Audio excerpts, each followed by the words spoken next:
Three of the biggest names in world football, one stadium in Boston, and one night that gave each of them a completely different story to tell.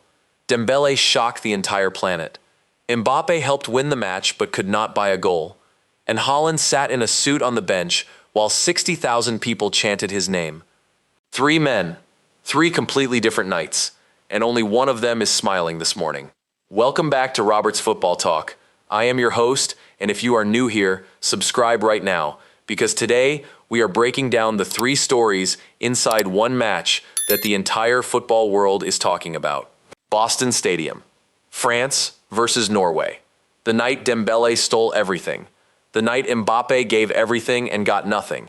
And the night Haaland became a spectator at his own show. Let us go. Let me start with the man who woke up this morning as the most talked about footballer on the planet. Ousmane Dembélé. Nobody in Boston went to that stadium to watch Ousmane Dembélé. Nobody bought their ticket thinking tonight is Dembele's night. The billboards outside the stadium had Mbappe's face on them. The pre-game shows talked about Mbappe. The social media hype was about Mbappe versus Haaland. Dembele was on the team sheet. That was about it. And then the 7th minute happened. Mbappe received the ball wide and swept a pass inside to Dembele. Dembele took one touch, dropped his shoulder, cut back onto his right foot, and fired a low shot across the goalkeeper into the bottom corner. France 1-0. Boston erupted, and Dembele just pointed to the sky like he had been waiting for this moment all along. Because here is the thing about Ousmane Dembele that most people forget. He is the reigning Ballon d'Or winner. He is not a backup. He is not a squad player riding Mbappe's coattails. He is the best player in the world according to the voters who give out the most prestigious individual award in football. And for years at Barcelona and in the early part of his PSG career, he was the player everyone had the most questions about. The injuries, the inconsistency, the wasted talent. The player who could have been everything and kept finding ways to be less. Luis Enrique moved him into a central role at PSG, took him off the wing, gave him responsibility in the final third, and Dembele became unstoppable. Against Norway, he showed every version of that transformation in 32 minutes. The first goal was a right foot finish. The second in the 20th minute was a left foot dipping shot from the edge of the area after Mbappe fed him again. 2 goals, 2 completely different techniques, 2 moments of finishing that a striker who has been doing it all his life would be proud of. And then Norway pulled one back. Thalo Asgard scored a clever finish from the edge of the box 79 seconds after Dembele's second. The stadium stirred. Norway fans finally had something to cheer. For a moment, it felt like the game might actually become a contest. 32 minutes. Dembele got the ball again. He curled a low shot into the exact same bottom corner as his second goal. Hat-trick. Done. France 3-1 Norway. First half. Ousmane Dembele had just written his name into World Cup history. Second earliest hat-trick in the history of men's World Cup football.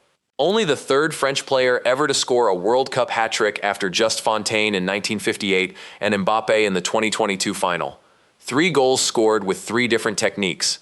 And all of it done before halftime, while the man everyone came to watch, Erling Haaland, was sitting in the dugout in his tracksuit watching a teammate steal every headline in the building. Subscribe to Robert's Football Talk right now because we are about to get into the Mbappe story, and it is far more complicated than it looks. Because here is the interesting thing about Kylian Mbappe last night. He did not score. France won 4-1. He set up 2 of Dembele's goals with passes that split the Norwegian defense open. He hit the crossbar after just 22 seconds. He was everywhere on that pitch. He pressed, he ran channels, he created, he assisted, and he did not score. NBC Sports noted during the live coverage that Mbappe was frustrated he had not scored, but was buzzing around everywhere. And that one line captures everything about the situation Mbappe is in right now at this World Cup. He has 4 goals in the tournament. He has 3 assists. That is 7 goal contributions in 3 games. That is extraordinary output from any player at any World Cup. By every measure, he is one of the most important players France have had in this group stage. But Mbappe is not any player. He is the captain. He is the man chasing Messi's all-time World Cup scoring record of 18 goals. He went into the Norway match with 16 World Cup goals in 16 appearances. He needed 2 more to equal Messi. He needed 3 to break the record. And he came away from Boston with 0.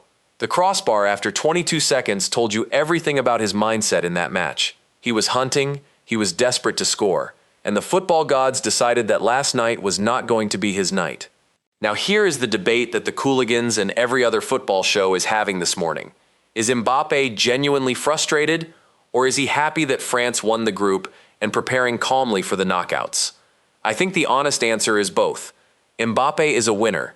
France winning the group matters to him. The team performance matters to him, but he is also Mbappe. He is a man who measures his own nights by whether he scored. A night where he hits the crossbar inside 22 seconds, sets up 2 goals, creates chaos for 80 minutes, and still does not find the net is a night that stays with him.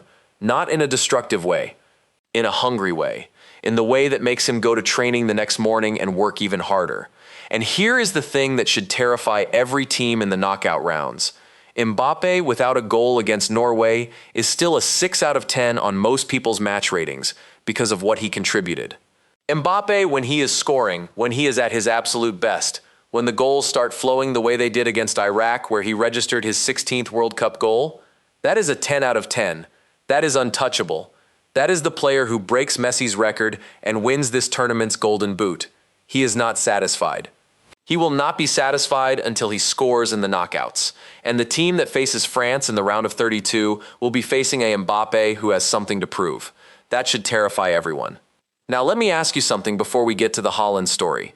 Last night, Dembele scored 3 and Mbappe scored 0, but still set up 2 goals. Whose night was better in your opinion? Drop it in the comments. I want to know what the Roberts Football Talk community thinks about this one. Now, Erling Haaland.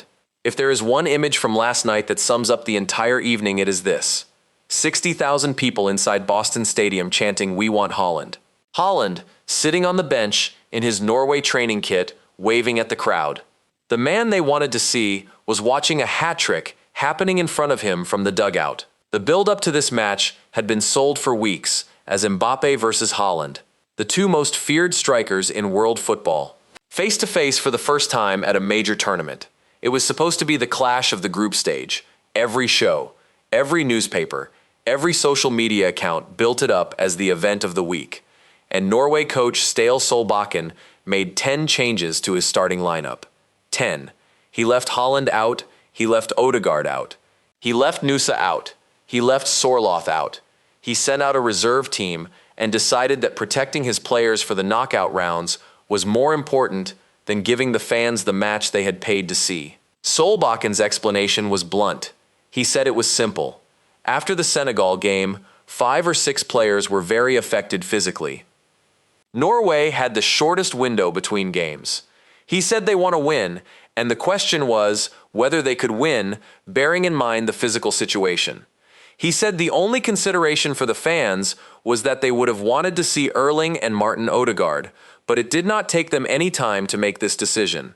He called it a no-brainer, and the fans inside Boston Stadium told him exactly what they thought of that no-brainer by chanting for Haaland the entire second half. Subscribe to Roberts Football Talk and share this video because here is where it gets really interesting. Was Solbakken right? On one level, the logic is completely understandable. Norway already qualified. Both teams already knew they were through. The difference between finishing first and second in the group affects your knockout draw. France were likely to be too strong even with a full Norway team. Why risk your best players getting injured or fatigued for a game that you might not win anyway when you have Ivory Coast coming up in 4 days in the round of 32 and a genuine chance to go deep in this tournament with a full-strength squad? That is the tactical argument, and it is a reasonable one. But here is the other side of it. Haaland has 4 goals in this tournament. He is level with Mbappe and Dembele in the Golden Boot race, with Messi ahead on 5. Every game he sits out is a game where Mbappe and Dembele can add to their tallies, while Haaland stays still. Last night, Dembele scored 3 goals. Haaland scored 0 because he was not even on the pitch. Dembele now has 4 goals. Haaland stays on 4. The gap between them and Messi is already there, and Haaland is now being asked to win a Golden Boot while also being rested for tactical reasons. And there is something else. Tournament rhythm, form, momentum. Players who play regularly in tournament football get sharper, more confident, more decisive with every game. Haaland came into Boston having scored twice against Senegal and looking dangerous. He now has 4 days before Ivory Coast and no competitive minutes in his legs since the Senegal game. That rust, however small, matters at the level these tournaments operate at. Norway fans were mocked online last night. Memes everywhere. Haaland watching from the bench while Dembele scored a hat-trick. Screenshots of the Golden Boot table with Haaland stuck on 4 while Dembele jumped up. The jokes about paying for a Mbappe versus Haaland game and getting Dembele versus a Norway reserve team instead. And Haaland could not do anything about any of it. He sat there, waved at the fans, watched his teammate give up 4 goals to France, and had to trust that his coach was right. If Norway beat Ivory Coast on Tuesday with a fully fit Haaland leading the attack, nobody will remember Friday night. If Norway lose to Ivory Coast and get knocked out, Solbaken's decision becomes one of the most criticized in this tournament's history. That is the position Haaland woke up in this morning, watching Dembele's hat-trick on his phone, seeing the memes, knowing the only answer is to score in the next match and make everyone forget Boston happened. That is the 3-man story from last night. Dembele shocked the world and wrote his name into World Cup history. Mbappe gave everything and walked away without a goal, but hungry for what comes next. And Haaland watched from the bench while 60,000 people chanted his name, and the Golden Boot race moved on without him. 1 match, 3 completely different stories, and only 1 man is still smiling this morning. His name is Ousmane Dembélé. Now I want your final take. 3 questions. Drop all 3 answers in the comments right now. First, was Solbaken right to bench Haaland, or was it the biggest mistake of this tournament so far? Second, is Mbappe going to come back in the knockouts and break Messi's record? Third, does Dembele winning the Ballon d'Or this year change the conversation about who is actually France's main man? Drop everything below. I read every single one. This has been Robert's Football Talk. Hit that like button, share this video with every football fan you know, and subscribe if you are not already part of this channel. New videos every single week, and this World Cup is giving us a new story every single night. I will see you in the next one.